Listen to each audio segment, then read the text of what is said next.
Mabibi na mabwana, karibuni tena kwenye The Book of Movie and Magic Stories, na hii ni mwendelezo wa simulizi yetu nzuri ya kuvutia inayoitwa Vita kati ya Dunia na Bahari.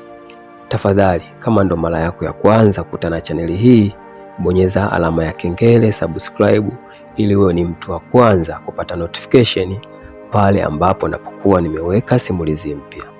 Jina langu naitwa Ayubu Obedi. Tafadhali bonyeza alama ya kengele kama wewe ni mara yako ya kwanza kukutana na chaneli hii, ili wewe mtu wa kwanza kupata notification pale ambapo napokuwa nimeweka simulizi mpya. Naitwa Ayubu Obedi. Karibu sana kwenye The Book of Movie and Magic Story.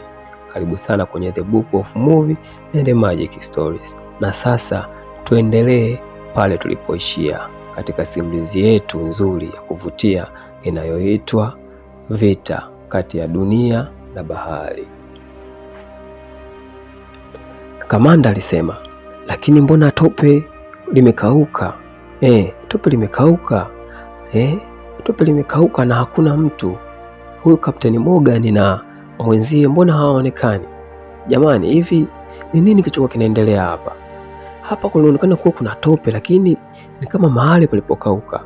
Akiendelea kupapasa ardhi, Bwana Corneli alienda kupapasa ardhi, yule mkurugenzi wa kikosi alienda kupapasa ardhi akitafuta chanzo, shida ilikuwa ni nini? Je, hawa watu mbona hawaonekani? Wameenda wapi? Je, ni nini kimewakuta? Aliendelea kuzungumza huku akiendelea kupapasa ardhi. Kwani ni kitu gani kimewapata? Shida ilikuwa ni nini? Mbona watu hawaonekani? Na kisiwa kizima hawaonekani. Je, hawa watu wamepotelea wapi? Na ghafla alivyokuwa akipekua pale chini ya ardhi, akakutana na mkono wa Kapteni Morgan. Mwanajeshi mmoja alisema, "In charge, what is that?" Ni kitu gani hiko? Kamanda akasema, "Huu ni mkono wa mwanajeshi mwenzetu." Oh my God. Kumbe wamedhama chini ya ardhi. Ina maana ardhi ni kavu lakini imewameza. Je, ardhi imeweza kuwameza vipi?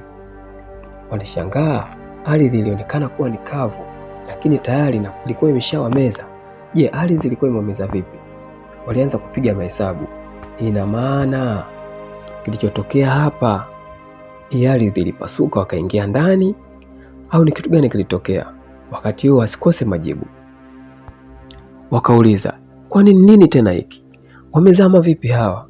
I say, ni muujiza sana. Inatisha. Hii ni miujiza, haya ni maajabu. Kamanda alisema. Ni kifo cha kushangaza sana. Kamanda alisema,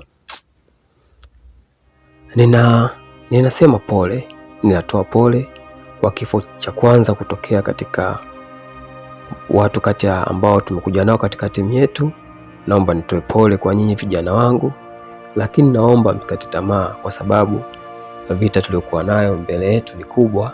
Vita ya kupambana na hawa viumbe wa ajabu ni kubwa. Na kwa sasa kama mlivyoona kule kunako cage, hakuna tena miili ya ndugu zetu, tayari imeshamezwa na ardhi, na hata yule kiumbe aliyepigwa risasi na wavuvi ambaye alikuwa akifanywa utafiti pia hayupo. Kwa hiyo inaonekana vita ni kali, inabidi tushikamane, tujitoe kwa sababu ya dunia pia. Sasa yule kapteni wetu wa mara ya kwanza yule aliyopokea notification, simu ilivyokuwa inaita, akaanza kumwambia kamanda wake, "Bwana, kwanza mimi naogopa, mimi nimekuja hapa kimakosa. Mimi natokea kikosi namba 10. Mimi sio majukumu yangu. Mimi nimekuja kwa jina la Clark. Clark ndo ameniagiza nije. Haya sio majukumu yangu." Kamanda alimuuliza, "Ina maana una miaka mingapi?" "Mimi nina miaka 28. Ndipo kamanda akasema, "Kama una miaka 28, waliopoteza maisha wana miaka 28 pia. Kwa hiyo wewe kama umeshakuja, hatuwezi kukuruhusu uondoke, wewe ni mwanajeshi. Kama ulikuja kwa niaba ya Clark, alikuwa katika bize na majukumu yake ya kifamilia, na amekuagiza wewe uje kwa niaba yake yeye kupambana, hadi siwezi kuruhusu uondoke. Inabidi uendelee kupambana katika vita hii, kwa sababu hii vita ni yetu. Na kama unavyoona tumeshapoteza wanajeshi wetu wawili Kapteni Morgan na mwenzake, sasa hapa tayari kikosi kimeshapungua, inabidi uendelee kubaki kutia nguvu katika kikundi chetu. Ndugu yetu aliendelea kulalamika, bwana hapa nimekuja kimakosa bwana. Mimi nimekuja kimakosa. Kamanda akasema, kwa umekuja kimakosa si ndio? Ndio, nimekuja kumwakilisha Clark bwana. Mimi sio Clark. Mimi natokea kikosi namba 10. Mimi nilikuwa was just a transporter. Nilikuwa just ni mtu ambaye nasafirisha mizigo na watu katika kambi ya jeshi. Mimi mambo siwezi kabisa kupambana na viumbe vya kutisha. Mkubwa, naomba ungeniruhusu ni vyema nikaondoka. Hii kazi imekuwa ngumu sana kwangu. Kamanda alizungumza, ni kweli umekuja kimakosa. Hatukatai, naam umekuja kimakosa. Lakini mimi siwezi nikakuruhusu ukaondoka. Utaendelea kubakia katika timu na kuendelea kufanya majukumu katika hii historical time. Hili ni jambo la kihistoria. Tuweze kumaliza hizi changamoto ambazo zinaendelea kutuandama kuhusu hao viumbe wanaotoka chini ya bahari kuja kuiangamiza dunia. Na wewe umeshakuwa ni shuhuda na umeona kila jambo nalo. So Clark, I'm talking about you, not Clark. Clark sasa hayupo na Clark hajui chochote. Japo umekuja kumwakilisha, wewe ulikuwa ni transporter, umekuja kumwakilisha kwa sababu ya zake za kifamilia umekuja wewe. Clark hajui chochote, lakini wewe umeona kilichotokea. Umeona wale viumbe wa ajabu, umeona wenzetu walivyopoteza maisha. Lakini sasa haiwezekani. Kama umeona kila kitu, unapaswa upambane. Inabidi uipambanie familia yako. Kumbuka mke wako ni mjamzito, unategemea kuitwa baba siku sio nyingi. Vipi kama mke wako akijifungua akakuta tayari dunia imeshaharibika, hawa viumbe wameshaikamata dunia? Ina maana mtoto wako atakulia katika mazingira ya utumwa, na hawa viumbe wakikamata dunia, wote sisi tunaweza tukapotezwa. Kwa jambo la msingi, endelea kubaki, weka nguvu kwenye kikundi, katika kikundi kosi maalum. Nafikiri kila jambo litaenda sawa. Mwenyezi Mungu wa Israeli, Mwenyezi Mungu atakuwa upande wetu. Ijapokuwa alikuwa analalamika na kusononeka kwamba amefika hapo kwa bahati mbaya, na yale alikuwa sio majukumu yake. Alikuja kwa sababu ya Clark ambaye rafiki yake mwanajeshi, yeye alikuwa ni kikosi namba 10 transporter, lakini ameingia katika majukumu ambayo sio yake. Lakini alikuwa hana tena njia ya kutoka. Ana njia tu ya kuendelea kupambana ili kuendelea kufanya majukumu ya kiserikali. Aliambiwa, wewe bwana, hata ukiongea vipi, mimi Colonel mkubwa wako wa kazi, siwezi kukuruhusu uondoke, kwa sababu umeshaona wenzetu wawili wameshapoteza maisha, alafu bado nikuruhusu na wewe uondoke? Kaa tupambane kuitetea dunia. Hapa hakuna njia yoyote ya kuondoka zaidi ya kupambana. Endelea kubaki kijana, uwe na moyo wa uvumilivu na kusaidia. Kumbuka dunia inakutegemea na taifa letu linakutegemea. Ndipo kijana akawa hana tena namna nyingine zaidi ya kuendelea kubaki, kuingia katika vita na kuendelea kupambana na wale viumbe ambao walikuwa ni tishio katika dunia. Na walipokuwa ufukweni, ulikuwa ni usiku wa ipatapo kama saa 8 hivi. Wanajeshi wote walikuwa macho, kikosi chote kilikuwa macho akiwa ufukweni katika kile kisiwa, wakiendelea kuzungumza, wakiendelea kubadilishana mawazo, huku wakiendelea kufanya ulinzi wa hapa na pale. Binti mmoja aliendelea kumuuliza, vipi, mbona nimekuona unaongea kwa sauti ya ukali na kamanda yetu anaitwa Colonel, kuna shida gani? Jamaa akaendelea kusema, mimi nimekuja hapa kimakosa. Hii ilikuwa sio vita yangu, ilikuwa ni vita ya Clark. Mimi natoka kikosi namba 10. Kwa hiyo mimi I was just a transporter. Nilikuwa ni msafirishaji tu katika jeshi.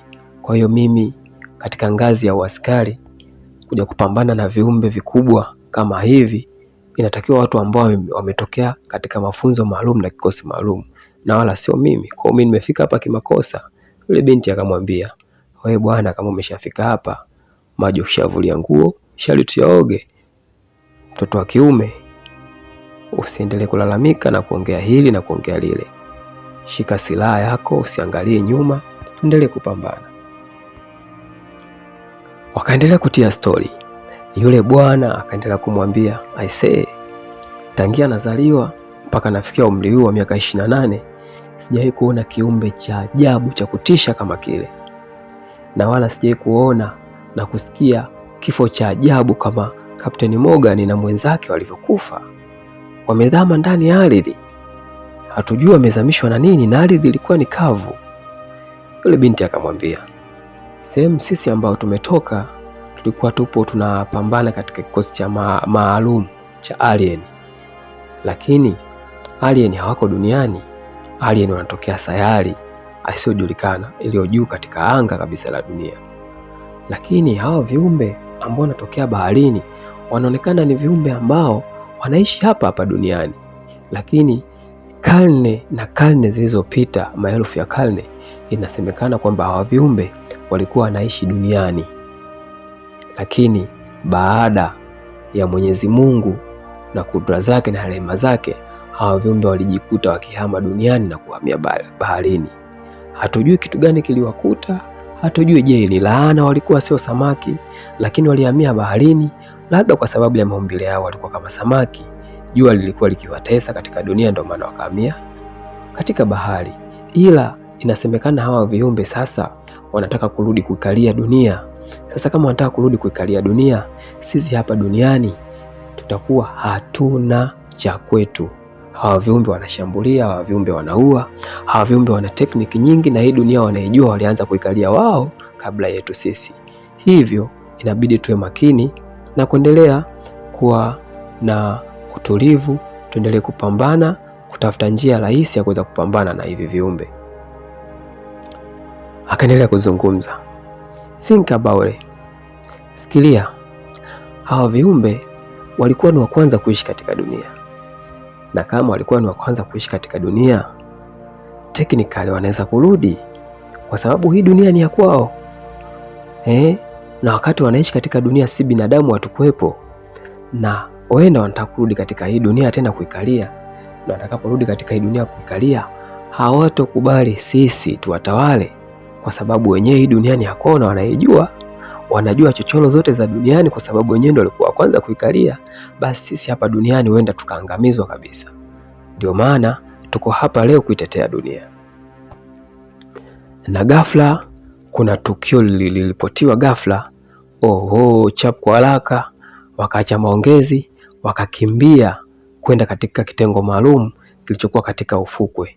Waliambiwa haraka, kila mtu ashike silaha, kuna tatizo huku. Hivyo wakakimbia chap kuelekea kule walikokuwa wameitwa. Je, kuna nini ambacho kimeonekana hapo mpaka waitwe haraka kwa kasi ya kimbunga, kwa kasi ya ajabu? Mimi na wewe hatujui. Tuendelee kusikiliza stori yetu, tuendelee kusikiliza simulizi yetu inayoitwa Dunia, Vita ya Dunia, Vita kati ya dunia na bahari. Tafadhali endelea kuniazima macho yako na masikio yako.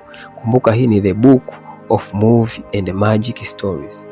Twende sawa, kama kawa, kama dawa. Tafadhali, kama ndo mara yako ya kwanza kukutana na chaneli hii, bonyeza alama ya subscribe. Niandikie kwenye comment section unasikiliza kutokea wapi. Niandikie kwenye comment section unatazama simulizi hii kutokea wapi. Sasa tunaendelea. Barclay, njoo na mimi. Chap kwa haraka Barclay anaitwa. Silaha zikaelekezwa baharini. Bwana, mimi nahisi wale viumbe wanakuja. Make kikosi maalum, wanajeshi wote silaha zao wamegeuzia baharini.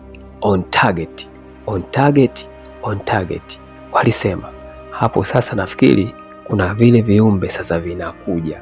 Sasa tukae mkao wa kula.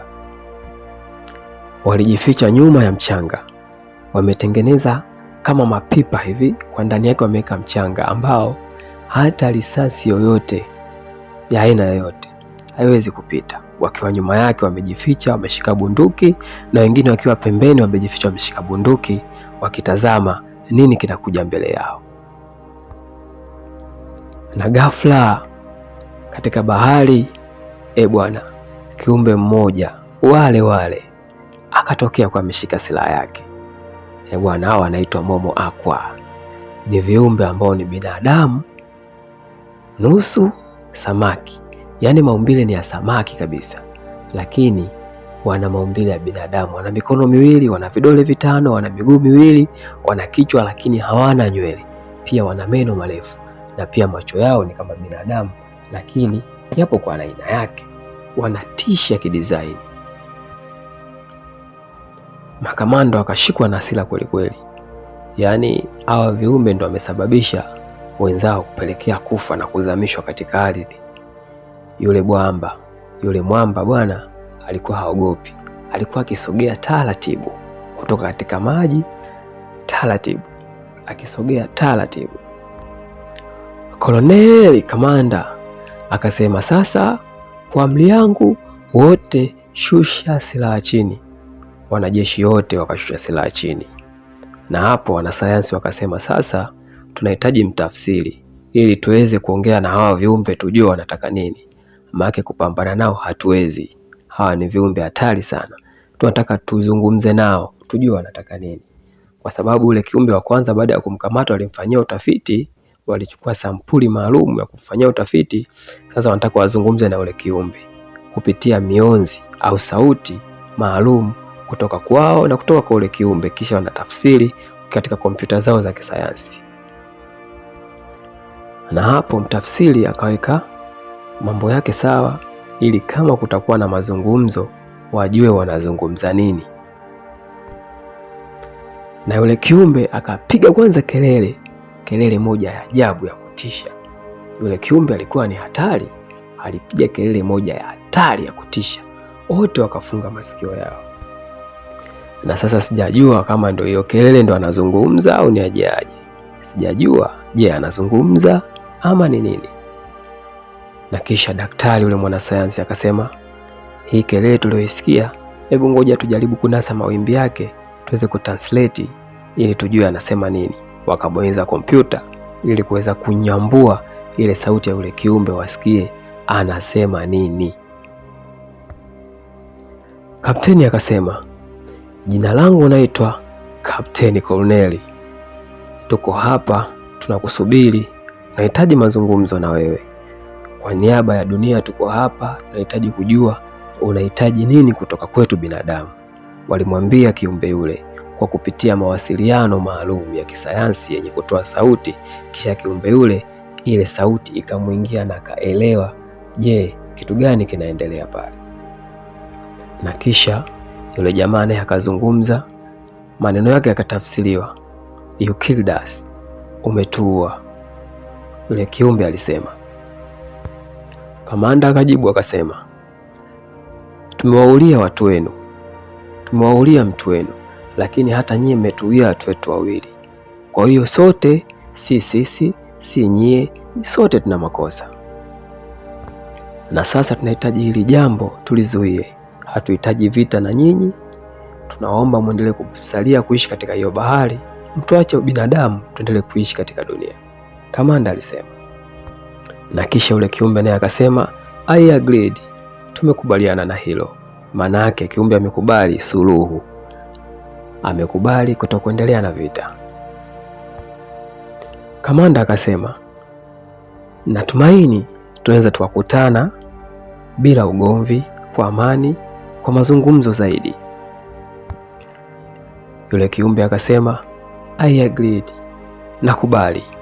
Na hapo yule kamanda kikosi akaongeza wa kusema, ninataka kuunganisha binadamu pamoja na nyinyi ili tuwe marafiki, tuishi kwa amani. Nyinyi mtaishi baharini na sisi tutaishi nchi kavu. Na hapo ule mjomba nani anaishi baharini akasema, tumekubali. Akasema, I agreed, ndio tumekubali. Kamanda akaongeza akasema, lakini kwa amani napenda tuweze kufanya mkutano ili tuweze kuonana. Lakini ule kiumbe akasema, we do not agree. Akakataa tena, hatutokubali. Maana yake ni kwamba yule kiumbe pamoja na wenzie hawatokubali kufanya mkutano na wale makamanda wa jeshi, wamekataa. Lakini yule kiumbe akaongeza kusema, ni kweli hatutokubali, lakini itabidi wote tukae chini na tuzungumzie ubinadamu. Yule kiumbe aliendelea kuzungumza akisema kwamba ni kweli hawatokubali, we do not agree, lakini watafanya kuzungumza ili kuzungumzia ubinadamu. Sasa hatujui nini kinafuata. Na hapo viumbe wengine wa design ile maelfu kwa maelfu waliibuka kutoka ndani ya maji. Kumbe yule kiumbe alikuwa ni kama mjumbe, alikuwa amekuja na jeshi. Yaani hata kikosi kile cha makomando walionekana ni kama 16, 20, 30. Hawa jamaa walikuwa kama 1000, wamejaa bahari nzima wakiwa na silaha nzito. Kamanda akasema, hebu zungumza naye bwana, huyu jamaa asije kutuashia moto hapa. I said ulifikiri kwa peke yake, kumbe wako wengi. Kamanda akaanza kuzungumza naye. Kamanda akasema, we come for peace, tumekuja kwa amani. Na hapo wale viumbe wakaweka silaha chini, na pia wanajeshi wakaweka silaha chini. Yule kamanda wa kikosi cha majini, yule shetani samaki ambaye ni binadamu wa kutisha, akasema we agreed, tunakubali. Na hapo amani ikaanza kutawala. Na hapo kamanda wa kikosi bwana Koloneli akaendelea kuzungumza, lakini tunataka tujue kitu gani ambacho nyie mnakitaka. Kwa nini mmetoka chini ya bahari katika makazi yenu na mnakuja tena katika uso wa duniani? Tunataka tujue kitu gani mnahitaji. Unaweza mkatuambia? Aliwahoji wale majamaa ambao walikuwa watoka chini ya bahari, wale viumbe wa kutisha. Nusu ni samaki, nusu ni binadamu. Ngozi ni samaki, masikio binadamu, pua binadamu, lakini vidole maumbile yote ni samaki. Wale viumbe wakasema, tunazungumza na dunia nzima. Yaani tafsiri yake ni kwamba wale viumbe wanataka dunia nzima iambiwe kwamba wao hawataki vurugu, wanataka amani. Na ghafla wale makomando na mkuu wa kikosi bwana Koloneli, simu zao zote zikaingiliwa, mawasiliano yote yakahakiwa, na kisha picha maalumu ikaanza kutokea. Aisee, kumbe wa viumbe wana teknolojia ya ajabu. Hawa viumbe teknolojia yao inatisha.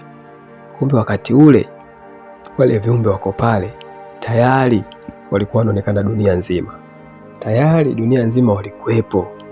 Walikuwepo New York, walikuwepo China, walikuwepo India, walikuwepo Afrika, walikuwepo Russia. Na jambo ambalo lilikuwa linatokea kule katika kile kisiwa alikuwa anatokea dunia nzima. Na hapo katika jiji la London, katika bahari, kuna kitu kinaibuka kutoka chini ya maji. Ni kama kuna mji unaibuka kutoka chini ya maji, kama sio mji aidha mlima. Na juu ya huo mlima wapo hao jamaa wengi sana, au viumbe wengi sana wameshikilia silaha wakiibuka kutoka chini ya maji. Na hawa jamaa kama wanataka kuja kuishi, kama ndio walikuwa watu wa kwanza kuishi katika dunia, basi ni kweli wanataka kurudi katika dunia. Na sisi binadamu tulikuja baada ya miaka mingi kupita dunia kuumbwa, basi wenda hawa ndio walikuwa kwanza kuishi katika dunia, na sasa wanataka kurudi tena katika dunia kuendelea kuikalia kimabavu. Lakini wao wanaijua dunia kabla yetu sisi. Na hawa jamaa wanataka kweli kurudi. Wanataka kweli kurudi, sio mchezo. Wameshikilia silaha nzito, na kama ndo walikuwa kwanza kuishi katika dunia kweli, wanataka kurudi tena katika dunia yao. Hakuna jinsi, si binadamu ni wakuja, sisi ni foreigners. Hawa ndo walikuwa kwenye dunia yao, hawa ndo wa kwanza kuishi katika dunia, na sasa wanataka kurudi. Uchina, Ujerumani, Spain, Madrid, Afrika, Amerika, Russia, India, kote muda ni mmoja, na wote kote wapo, kote wanaibuka. Hawa jamaa teknolojia yao ni kubwa mno, yaani wameizunguka dunia ndani ya muda mfupi. Na kumbe ndio maana walisema kwamba hili jambo inabidi lizungumzwe kwa dunia nzima, na wao hawataki mabaya, ila hawataki kufanya jambo lolote baya, ila kuna jambo wanataka waliweke sawa duniani. Maana yake ni kwamba wanataka warudi duniani kuendelea kuishi, na hili ni balaa kweli kweli. Kumbe hawa mabwana mji wao ulizama chini ya bahari, na sasa mji wao unaibuka kutoka chini ya bahari. Yaani kitu ambacho kinaendelea ni kama kuna ardhi inapanda kutoka chini ya bahari, inapanda juu kwenye uso wa dunia. Yaani ni kama kuna dunia nyingine iliyokuwa chini ya bahari inapanda juu kwenye uso wa dunia. Ndio kitu ambacho kinaendelea. Na serikali ya Marekani wakaamua kutengeneza chumba maalum, wakafanya ujenzi ili waweze kuwaita wale jamaa ili waende kufanya nao mazungumzo ni nini wanataka katika dunia, ili kuinusuru dunia kutoka katika zahama na vita mbaya. Hawa jamaa ambao waliwahi kutangulia kuishi katika hii dunia, watu walikuwa kwenye magala maalum wakiendelea kufanya ujenzi, wakiendelea kuchomelea, wakiendelea kukata vyuma ili kuweza kupata tu uwezo wa kutengeneza chumba maalum kizuri kigumu cha kuweza kuzungumza na hawa viumbe. Maana hawa viumbe uweze kuzungumza nao ana kwa ana, hawaaminiki. Helikopta kubwa za kijeshi zilikuwa zimebeba vifaa maalum, vyuma vizito, vikatiza katika bahari kuelekea mjini katika jiji la New York City ili kwenda kusaidia ujenzi wa chumba maalum katika godauni moja kubwa ili kuwaita wa jamaa waweze kuzungumza nao, kuondoa uhasama kati yao na binadamu. Televisheni ziliendelea kutangaza, televisheni ziliendelea kuzungumza kwamba kuna daraja maalum limejengwa na wanadamu likitoka duniani na kuzama katika kina kirefu cha bahari kama njia maalum ya kuwaita wale viumbe waweze kupita kule ili waweze kufika moja kwa moja katika dunia ili kufanya kikao na binadamu, kuweza kuzungumza ili kuwaondolea binadamu hofu ya kwamba hawa jamaa wanataka kurudi kuikalia dunia kwa nguvu. Lengo lao binadamu walihitaji kuzungumza na hawa jamaa, kufanya negotiation ili waendelee kuishi kwa amani katika dunia, na wa viumbe pia waseme ni kitu gani wanahitaji katika dunia ili diplomasia ifanye kazi yake.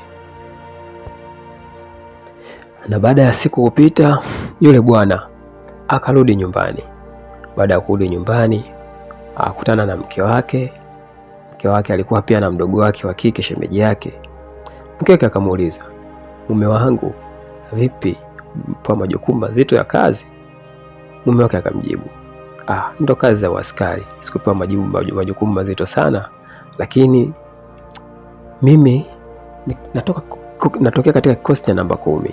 Kama natokea katika kikosi cha namba 10, mke wangu nafikiri ile nafasi ilikuwa ni ya clerk, ilikuwa sio nafasi yangu, kwa hiyo nilienda kufanya majukumu ya clerk. Ndivyo mke wangu, kama nienda kufanya majukumu ya clerk siwezi kupandishwa cheo kwa sababu mimi sio clerk. Lakini kazi ilienda vizuri. Akaendelea kumpa moyo mke wake, kwa sababu akimwambia kilichokuwa kinaendelea kule na mke wake akiwa ni mjamzito, anaweza akajifungua, anaweza akapata matatizo akajifungua kabla hata muda wake kufika, kwa sababu wanawake siku zote huwa na mtu wa pressure. Wanawake huwa ni waoga na huwa wanaogopa kweli kweli, kama jambo la kutisha na kuogopesha. Ikabidi amfiche mke wake yote aliyokuwa anaendelea kule, na mke wake alienda kumwamini akijua tu mume wake alienda kufanya majukumu ya kawaida. Na siku iliyofuata, vyombo vya habari, mawaziri, wabunge, mheshimiwa rais, wakuu wa seneti na wakuu wa serikali, ngazi za kijeshi, ngazi za kiraia, wabunge wa mikoa, wabunge wa majimbo na wabunge tofauti tofauti, ngazi tofauti za serikali, waliweza kusogea katika ule ukumbi wakiwa wanajua wana ugeni wa kuongea na wale viumbe, kwa sababu tayari walikuwa binadamu wameshajenga daraja ambao unaelekea chini kabisa ya bahari, ili wale viumbe wapite chini ya bahari, watoke kwenye ile daraja ili wakae na kuzungumza na wale viumbe, wasikie shida zao wanataka nini, ili dunia iendelee kuwa salama. Ukumbi ulikuwa ni mkubwa. Godown ilikuwa ni godown limetengenezwa vizuri, na ilikuwa ni godown ambayo liko kando kando ya bahari. Kwa hiyo design ofisi nzuri, Godown wakarekebisha kuwa ni ukumbi, taa zimefungwa, ulinzi ulikuwa ni mkubwa. Na nafikiri hapo sasa walikuwa wanasubiria wale viumbe kwa ajili ya mazungumzo.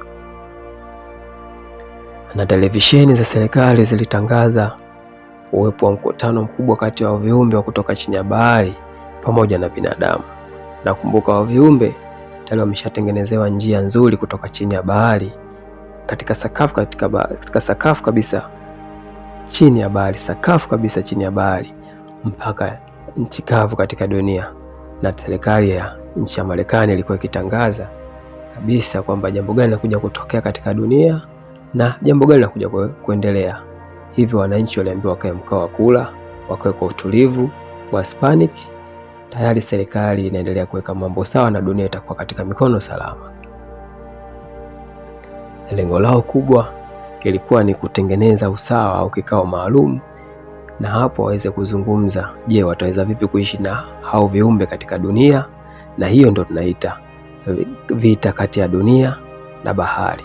Viumbe kutoka baharini waliokuwa wakiishi miaka hiyo kabla ya binadamu kuja katika uso wa dunia, na wakaondoka wakaenda kuishi baharini katika chini ya bahari, sasa wanataka kurudi kuikalia dunia, na wakati huo tayari binadamu wapo duniani na wenyewe wanaishi katika dunia hii. Sasa kama si binadamu tunaishi katika dunia hii, na wale wenye dunia yao walioishi miaka hiyo wanataka kurudi, sasa binadamu wanataka wafanye negotiation ili kujua wataishi vipi na wa viumbe katika hii dunia. Na hilo ndio lilikuwa lengo la binadamu, kutaka kikao na wa viumbe.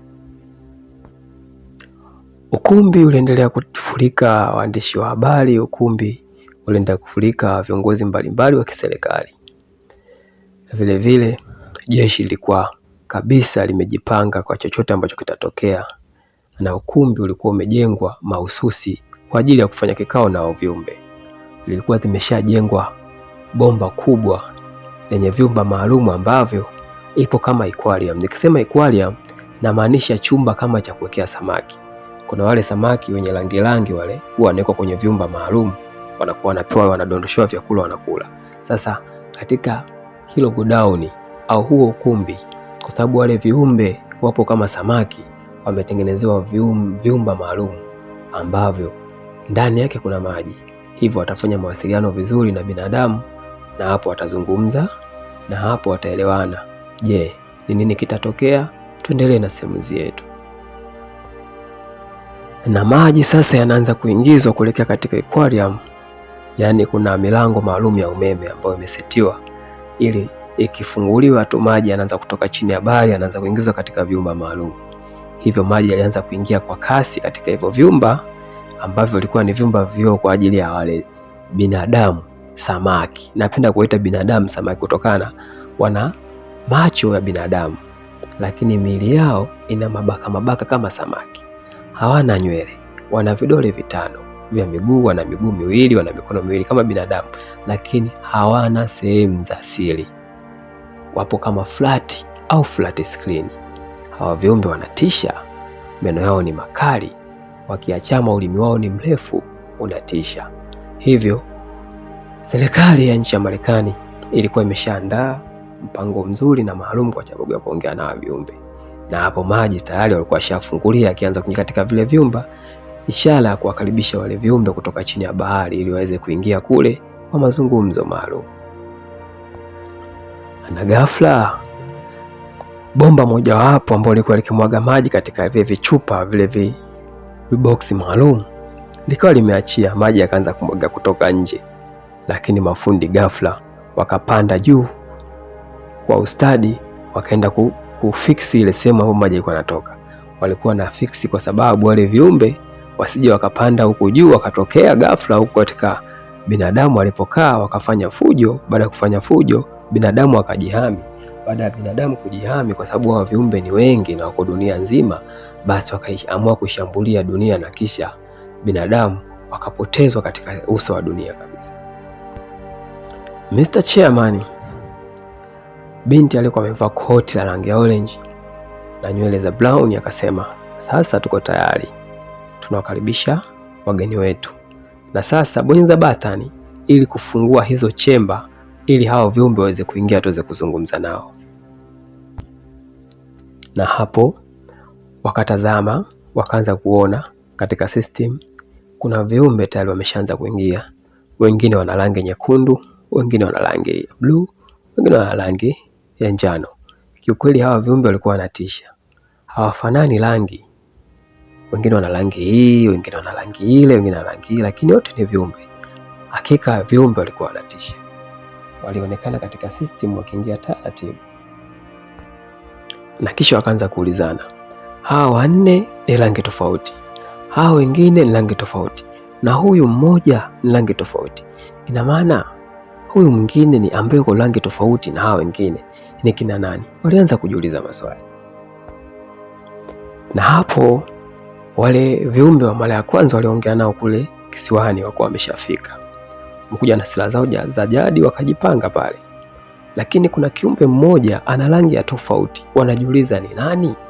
Swali lilikuwa gumu kuelewa. Wakiendelea kusubiri ili wamuone ni nani. Na hawa viumbe wengine bwana walikuwa wafanani aisee. Kuna kiumbe mmoja ukiacha hao wengine ambao wako mabinadamu, kumbe kuna viumbe wengine tena. Kuna kiumbe mmoja anaitwa Crismorpha Glands. Tunamuita Glands, yani big fish. Huyu bwana ni samaki mkubwa mno. Lakini sasa huyu ana meno, hana mikono, hana miguu, ni samaki kabisa. Yani ni samaki totally. Samaki moja kwa moja.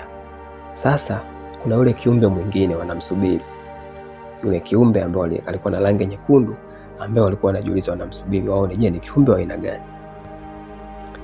Na kisha wale viumbe wakaomba ifunguliwe airlock. Airlock ni chumba ambacho yanaweza yakaondolewa maji na wale viumbe wakaingizwa ndani. Unaona bwana, kwa wale viumbe wakafanya ishara kuomba ufunguliwe ile airlock.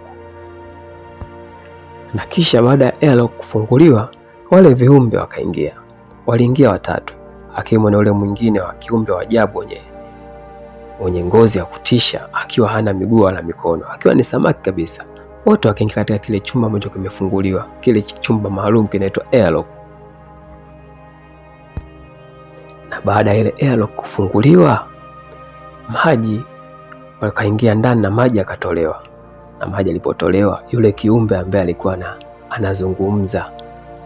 anazungumza alikaa pembeni, yule kiumbe mwingine akaa pembeni. Kuna yule kiumbe ambaye walikuwa wanajifikiria, hivi ni kiumbe wa aina gani? Mbona uko tofauti na wengine? Aisee, huyo kiumbe ni binadamu kabisa. Ana macho kama binadamu, maumbile yake ni kama binadamu, masikio yake yapo kama samaki, lakini macho ni kama binadamu, pua ni kama binadamu. Bwana aisee, hii simulizi inatisha kwelikweli. Daktari akasema hawa wanaitwa Homo sapiens au wanaitwa amphibian, yaani ni viumbe ambao nusu ni samaki, nusu ni binadamu. Aisee, ama kweli hawa viumbe kama kulaniwa, walilaniwa sana na Mwenyezi Mungu. Yaani wana uwezo wa kuishi chini ya bahari na wana uwezo wa kuishi nchi kavu. Wanapumua na wanapua.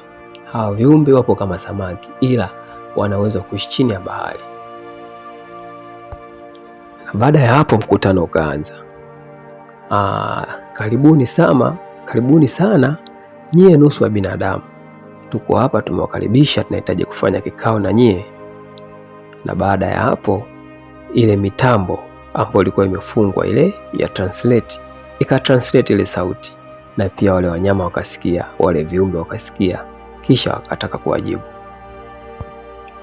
Bwana, kati ya wale viumbe wawili, wale viumbe watatu, yule kiumbe ameenda kufanana na mwanadamu 99%. Akasema, msiongee mambo ya kutafsiri hapa, mimi naweza kuzungumza lugha zote duniani. Bwana, maajabu haya. Yaani kiumbe cha chini ya bahari kinasema kinaweza kuzungumza lugha zote duniani. Anaweza kuzungumza Kirusi, anaweza kuzungumza Kihindi, anaweza kuzungumza Kiingereza, anaweza kuzungumza Kiswahili. Huyu ni kiumbe hatari zaidi duniani. Kamanda akasema, sisi tumetoka Umoja wa Mataifa, United Nations. Tumekusanyika hapa tukihitaji mazungumzo na nyie na pia tukiwa na zawadi yenu. Wakawakabidhi zawadi, ni moja kama ya ua, hakuwapa mikononi, wakawekea mbele yao. Tumewaiteni hapa, lengo letu ni kufanya urafiki, kwa sababu sisi na nyinyi ni marafiki. Tunahitaji kuzungumza na nyinyi ili tuweze kuweka mambo sawa.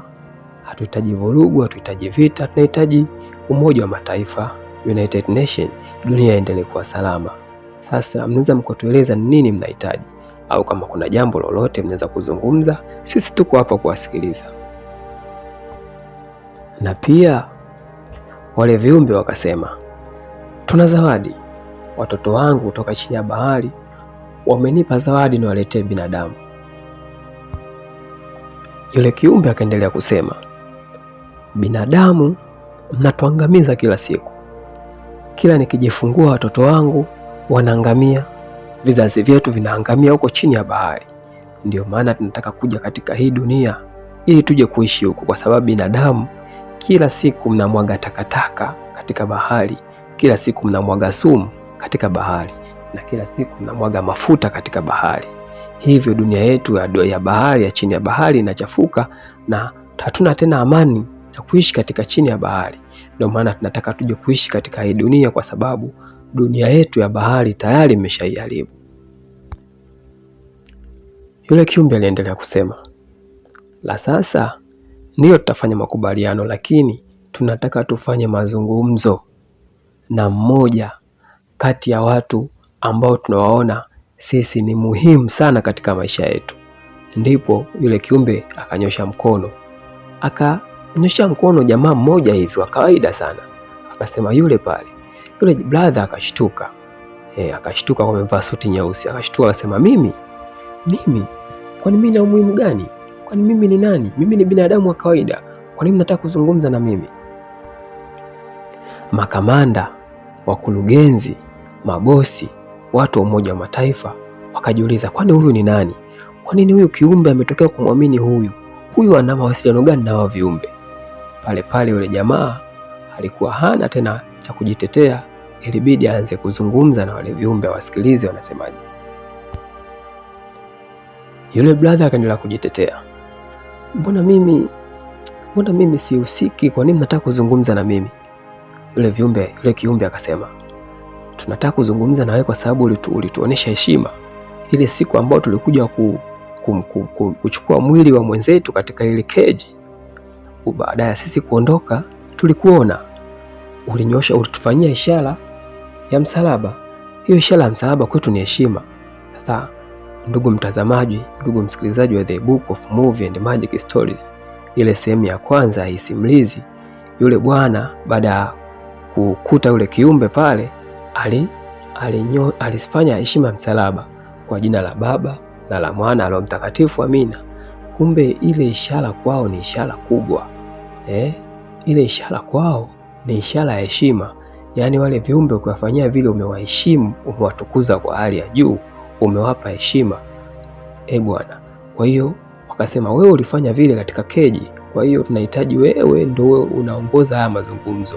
Umetuheshimu, umetuamini, basi na sisi tumekuamini. Tunahitaji wewe katika watu katika mazungumzo, uwe mtu wa kwanza, na sisi tutakuwa tunazungumza na wewe direct. Wakasema, hata kama unakataa. Yule kiumbe akasema, hata kama unakataa, lakini kuanzia leo utasimama kama balozi wa kuzungumza na sisi, na tuhitaji azungumze huyu mzee. Wale viumbe waliendelea kusema, sisi wewe ndio tutakuwa tunazungumza na wewe utakuwa unazungumza na sisi. Watu walishangaa, huyu jamaa sio lolote, sio chochote. Lakini kumbe wale viumbe walikuwa wameshamwamini baada ya kuonyesha ile ishara ya kwa jina la Baba na Mwana na Roho Mtakatifu, amina. Ndugu mtazamaji wa The Book of Magic and Movie Stories, ndugu mtazamaji wa The Book of Movie and Magic Stories, na hii ndiyo tunamaliza sehemu yetu ya pili ya vita kati ya dunia na bahari.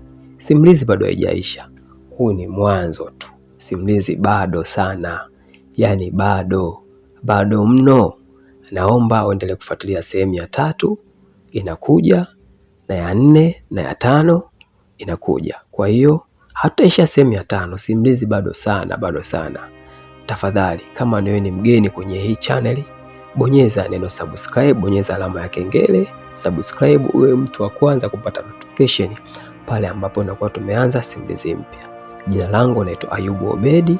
Karibuni sana, na sasa kwaherini mpaka wakati mwingine tena. Asante.